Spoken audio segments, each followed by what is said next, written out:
Hello, podcast friends. I'm Laura Adams, your host and personal finance author, speaker, and consumer advocate who's been producing this show since 2008.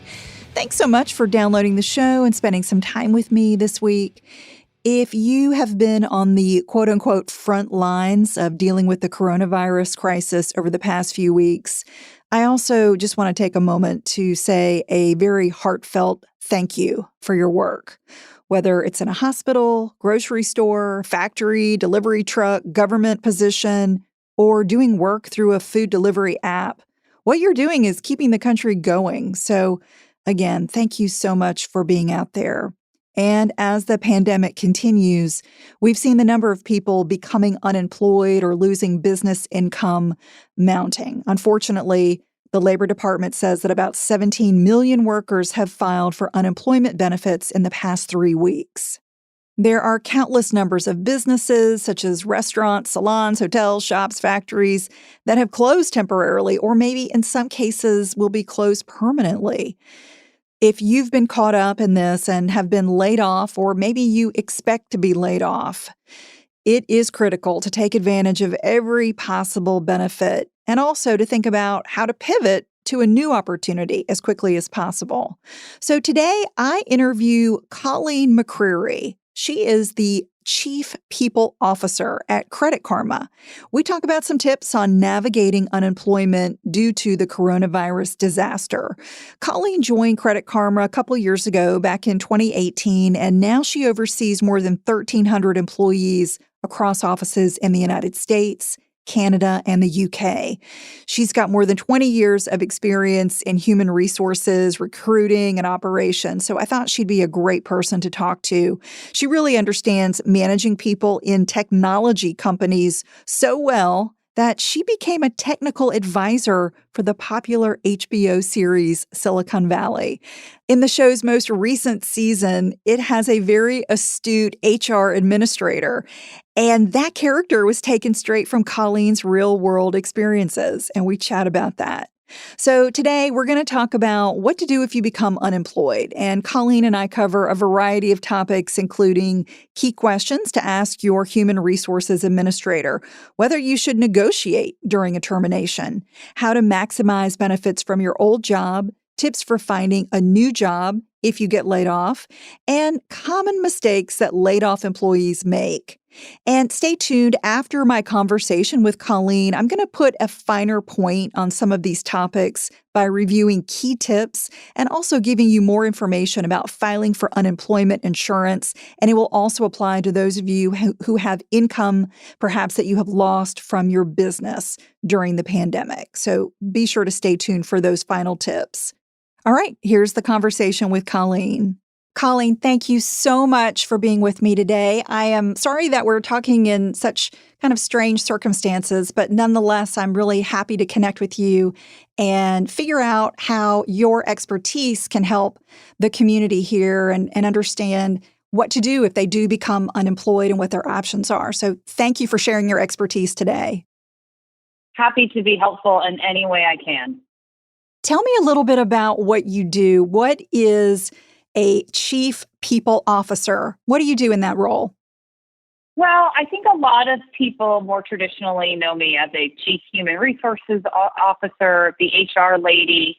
Really depends on what your perspective is. But my role is to work with our executive team and our employees to create a great employee experience and to figure out the best ways that we can use all of our people to get our work done and get a great product out into market.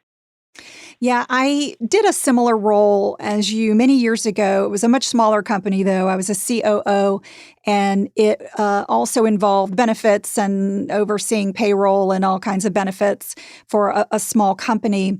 And so I know what that's like, trying to get people to take advantage of benefits that they have and really understand them is so important. And unfortunately, I was doing that role during the Great Recession. And so not only did I have the pleasure of hiring many people in that role, I also had the displeasure of having to let many people go. And it's a terrible situation that no one wants to be in. And I know so many people now are in a situation where they may be losing their job due to nothing related to their performance, nothing related to anything Right. that they could have controlled. And so how do you manage that? I think it's important for people to understand how people who are working in benefits, how difficult all of this is from their side of the desk.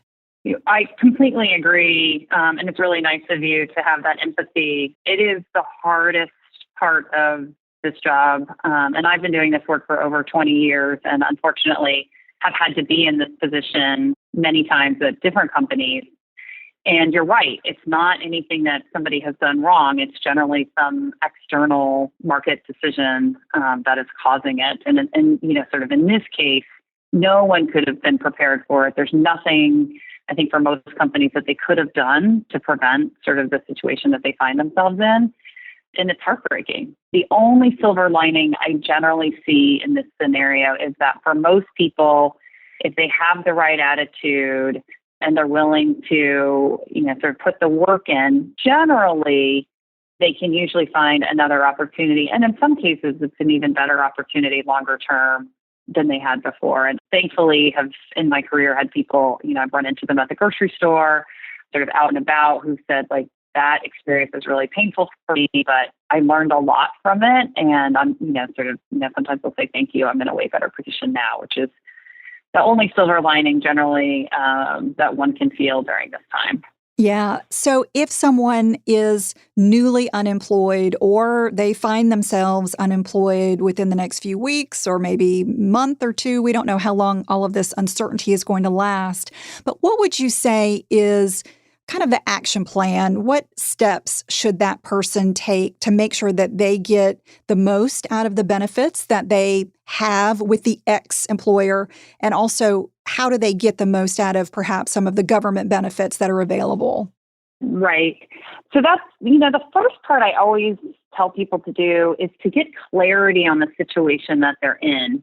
A layoff, meaning that the full termination from the company that your job is gone. Is this a furlough, which generally means that you're not getting paid, but the company plans or they're going to hope to bring you back after a certain period of time? Is this a full company shutdown or an office closure? And what happens is, for most people, is when they first get the news, it's like your mind goes blank. Like you're, somebody on TV who's just sort of wah, wah, wah. You're just not hearing anything. So you need to get clarity very quickly as soon as you can sort of take a breath, take a moment, whether that means calling back the same day or the next day with a list of questions or the email. You'll know somebody, you'll probably be given some sort of email or piece of paper to sort of work through. So you want to understand what's on the table. When is my last paycheck? What is the last thing I'm being paid for? Sometimes you get some sort of severance. So, if a company is lucky enough, they can give you not just your last paycheck that you just earned, but maybe, some additional weeks of pay. So you want to know when that last day is. You want to know how long your benefits are going to extend. How long has your employer paid for those benefits and you've been paying for those benefits versus the time that you can move to something we call COBRA, which is a government program that requires you to have the company to allow you to purchase your benefits at the full price for an extended period of time. So you want to know when you're going to get that information. You want to understand all of your pieces in terms of your 401k, any sort of retirement benefits. If you have stock, you want to be able to walk through each of those things that you generally see on your paycheck that you don't pay a ton of attention to, like what's going to happen to each of those things. How do I get my last paycheck stub if I'm always direct deposit? Where do I go? How do I get those things? So you want to start getting that in line. And especially you want to do that before potentially a company might ask you to sign anything. You want to understand all of your sort of options and why you in particular, if not everybody was let go, what does that mean? And if you're eligible to get to come back at some point. Once you've sort of stepped through your company piece, the next piece is to immediately file for unemployment. And the nice part about some of these new government actions means that in addition to your state unemployment, so each state actually governs who is eligible and how you're eligible, the new congressional plans actually have expanded that. So sometimes if you've been a temporary worker or contractor or a consultant or something like that, you're actually eligible for unemployment through the new federal programs. And even if you potentially haven't been working that long, and they're even subsidizing it. So you may have heard of this sort of additional $600 a week that the government is providing. So many people are going to have those options available to them. So, you certainly want to use all of that. And then in addition to that, each state has some other forms of compensation, some various leave programs that you might be eligible for. So you're going to have to start to do a little homework. And unfortunately, it's not really easy quite yet to know what can I apply for, what can I get to.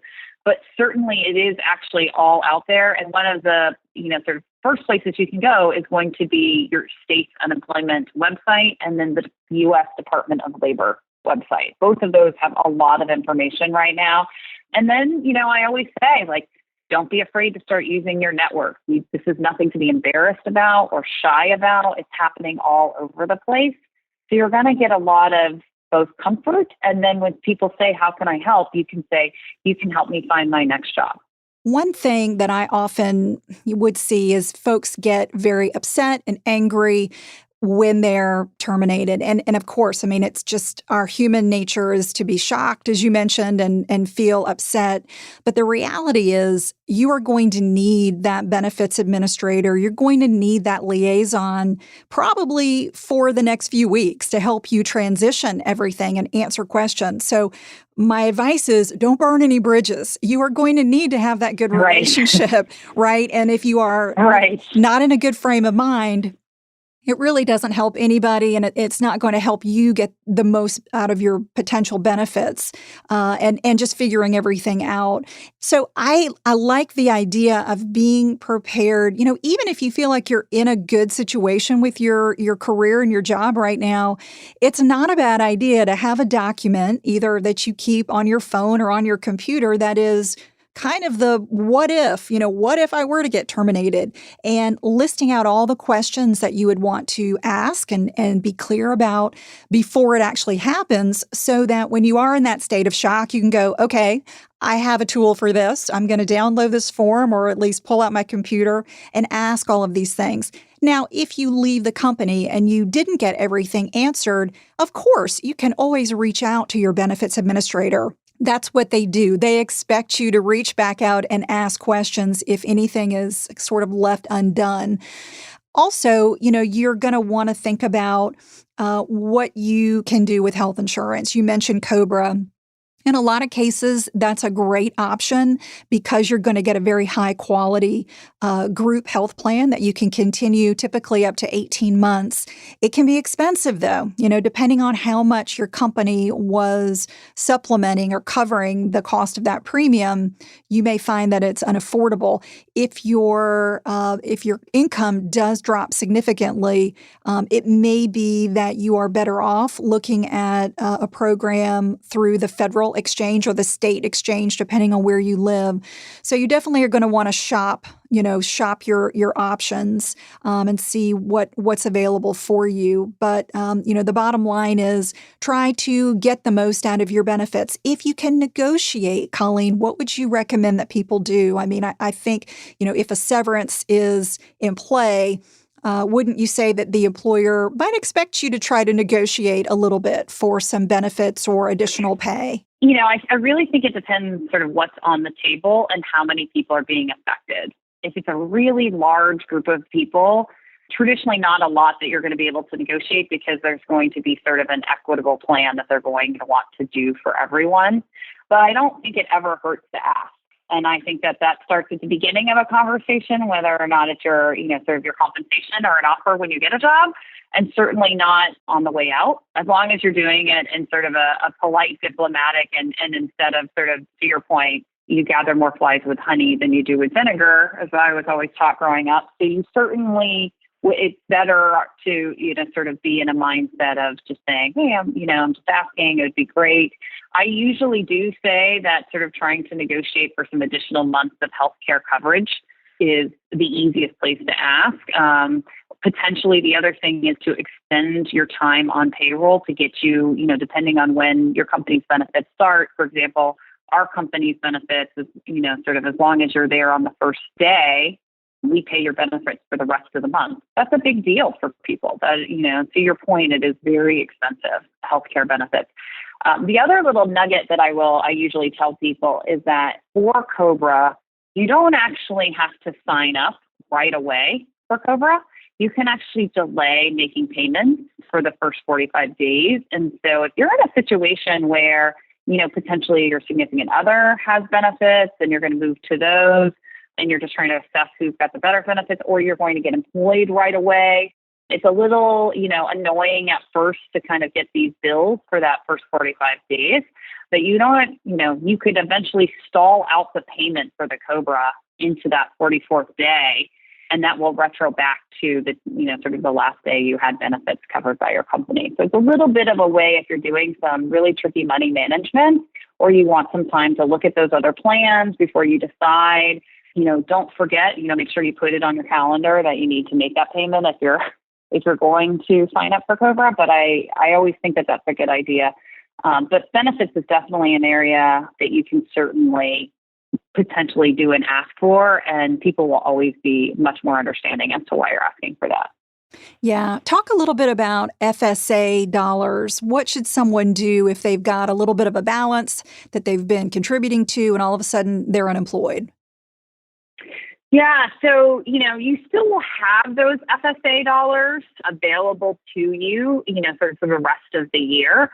You obviously, if you change plans, if you get a new employer, you need to remember how much you've already put into that first FSA. It's a little bit like 401k works in the same way. You sort of have these federal caps, and you don't want to be in a situation where you've contributed money that you can't use. My general recommendation is if there are some things that you can purchase right then and there before you forget about those dollars, I would do it and use it, just because having these plans sort of lingering, people tend to forget. But, you are technically still eligible to have those dollars. Now, there could be a fee involved in maintaining that plan. So you also want to, sort of check that out, which is the same thing that can happen potentially with your 401k. As soon as you go off a company's payroll, if you have a 401k, sometimes you lose the company covering the fee for you. And depending on, sort of what those plans are, those fees can be expensive and add up very quickly month over month, which is the same thing if you, sort of are from an insurance perspective or in an HSA. The fees can add up very quickly and start eating into that. So you want to start to be very cognizant of what have I been paying for and what's my company paying for and what's going to continue after I leave. And if you've got an HSA, that is absolutely portable. So it's something that you can continue to spend, and it has been expanded. A lot of the qualified expenses are now kind of what they used to be before the Affordable Care Act was enacted. So you can actually purchase over-the-counter medications, anything related to health. So that's good news. You definitely have more of an ability to use those HSA funds. The HSA has become much more popular of an option. So I see many employers are using that as the standard. And the fact that HSA is portable and does not expire is really important for people to remember. How can you get some recommendations that you can then leverage for the next opportunity that you have? So I have a couple of pieces of advice on this one. The first one is a lot of companies will tell you that they don't do references or they don't allow references, that they, standard policy is that we just verify, dates of employment and rate of pay, those kinds of things. What I find is that, as many companies have that, it's actually not that true. A lot of managers don't know that that's the company policy, and they are perfectly happy and willing usually to write you up, some form of letter or written an email or something saying, what a great employee you've been, what, types of projects you've worked on, where your skills are. I would say, again, never hurts to ask. So definitely go down that zone. For people who are in more professional jobs these days, what I'm seeing a lot more of is asking your colleagues and managers to write you basically like a review on LinkedIn. So you'll see on many people's LinkedIn pages on the bottom, there's actually usually some descriptions about you or references, so to speak. And I'm finding more and more that that's becoming an acceptable behavior. I certainly know as a recruiter, I always look at those if they're there, because it's just kind of interesting to see who, sort of who's commenting and what they're saying and who those folks are.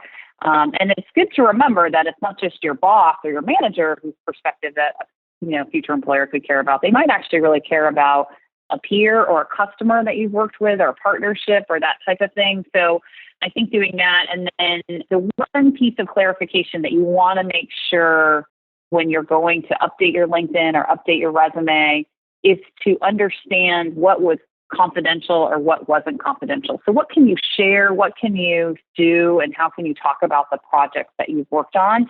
And then you got to learn how to start practicing, discussing those projects again, because we get rusty when we haven't been interviewing for a long time. And we forget that a lot of the skills and the projects that we're doing are actually very interesting to a future employer. And we just need to get better at talking about them. Yeah, that's a good point. It's a great time to kind of improve your LinkedIn profile. And the recommendations there are so easy to ask for and get. So it's kind of a really just a simple way to reach out to people who, you probably should be reaching out to them anyway. What else do you think are some things that most people just don't know or they just get wrong after they are terminated for whatever reason? What's just maybe the main mistake that you see people doing? I'm going to give you two. I know you asked for one, but I'm going to give you two. The first one is that they badmouth their prior employer. And I think that is, and regardless of why, you left, somebody asked you to leave, what have you, nobody wants to be in a position where they feel uncomfortable in an interview situation, or they worry that you're going to do that about them someday. So, number one, let's go back to just sort of keeping it positive and, sort of an open mind around not always a great fit everywhere, or I learned as much as I could in that experience, or I got offered a really great experience elsewhere, or I need to take time with my family. Right now, you have the most perfect understanding of why you probably don't have a job. So there's really no reason to get into all of the nitty-gritty or the details. People are going to make some assumptions right now that it is likely COVID-19 related, and that is probably why you unfortunately are looking for a job if you don't have one. So I think that's one of the first things. The second one, and I see this all the time, is do not be afraid to use your network. I hear so often people say, I don't want to bother that person, or I don't want to ask for anything, or I don't want to seem needy, or this is why you have a network. This is why you have these connections. And people inherently want to help each other. And especially right now in this time, we're all looking for ways that we can help each other and help each other out. This is a great time to ask for an introduction, to ask for a connection, to ask for advice. I always tell people it's a compliment to somebody when you're asking them for their advice or their opinion. So just think of it that way, that you're actually, making somebody feel a little bit better. And I think you want to do that in the proactive stage when you're just starting to consider what the options are, kind of see what's out there. And then I think you want to do it when you're getting a little more serious and you want to understand better about a company or an industry or a type of customer that you might not necessarily have familiarity with.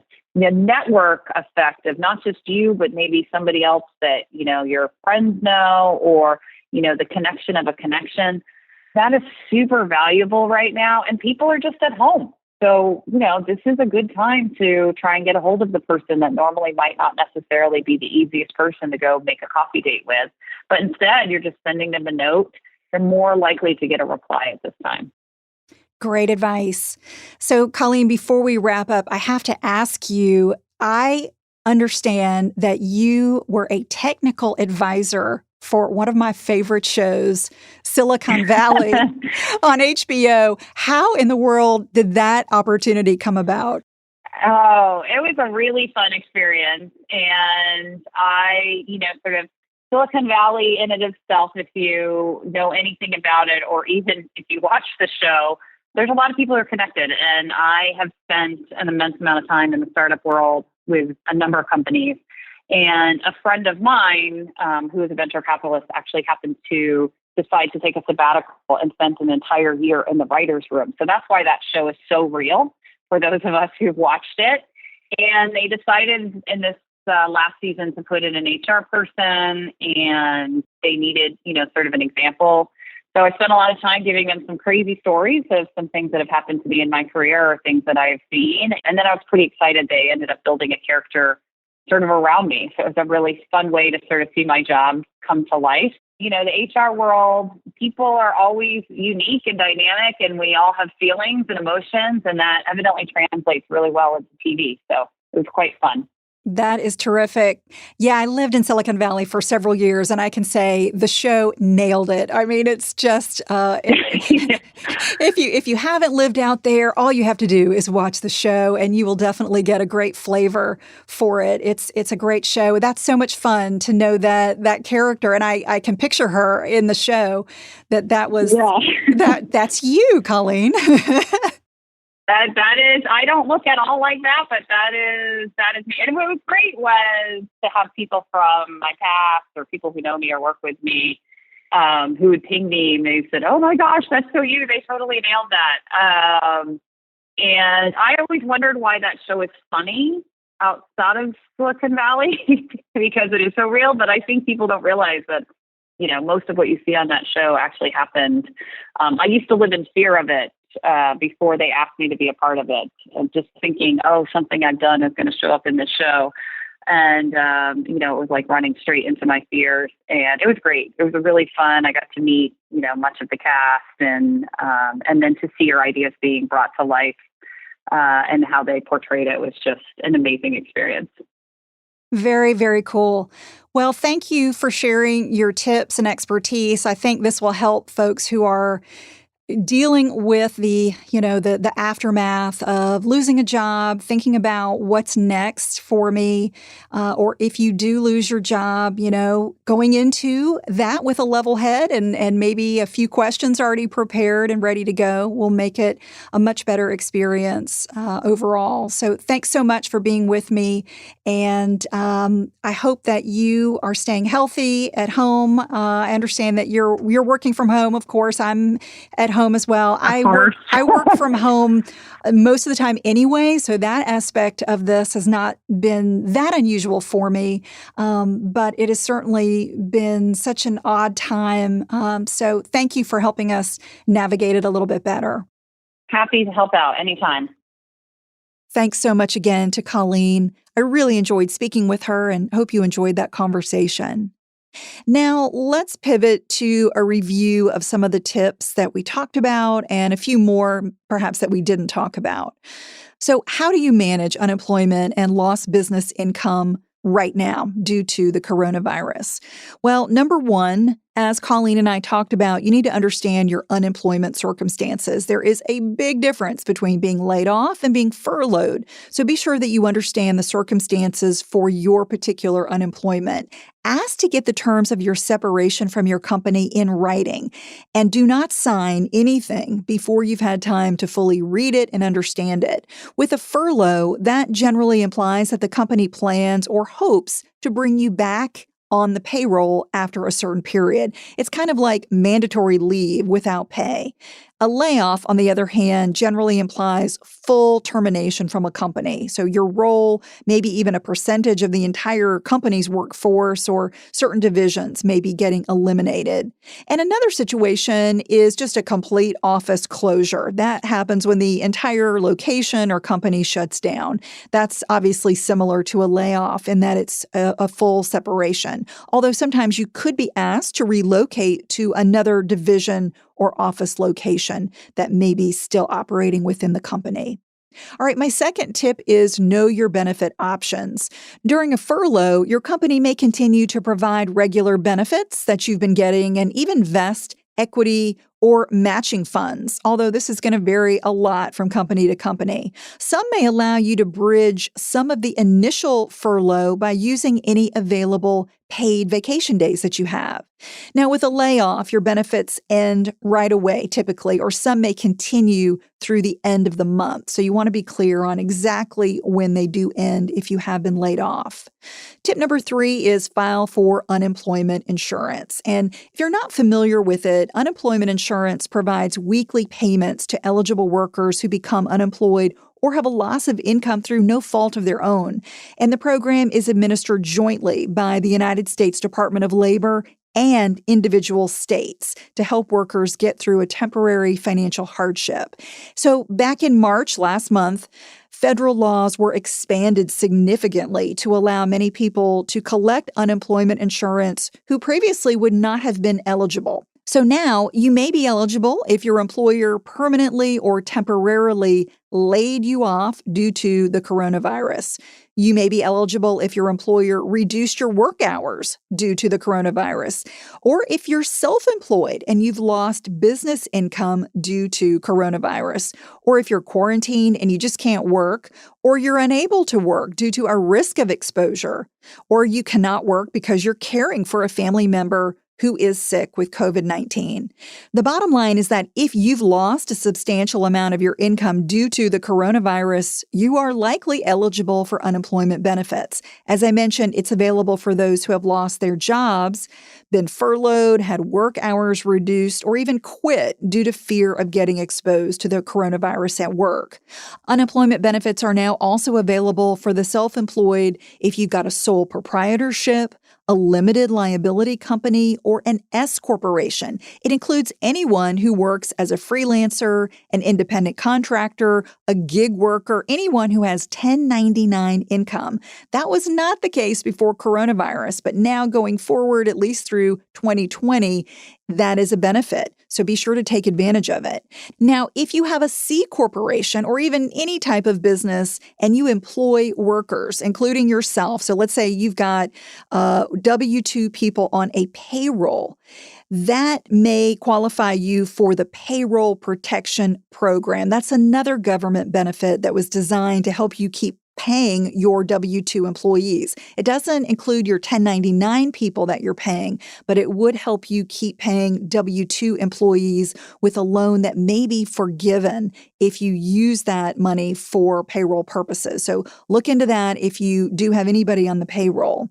If you file for unemployment, the amount that you get each week varies significantly by state. Historically, the program has tried to replace about 1/2 of a typical worker's income.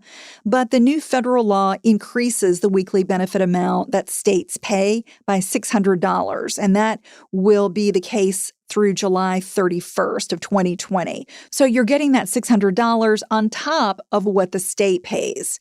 Now, the length of time that states pay unemployment benefits also varies significantly, but it could be about 26 weeks. The new federal law pays an additional 13 weeks of benefits if you are still unemployed after any of your state benefits run out. So that's a nice extension of benefits if you're still in a hardship after your state benefits are ending. And neither state nor federal unemployment benefits that you get have to be repaid.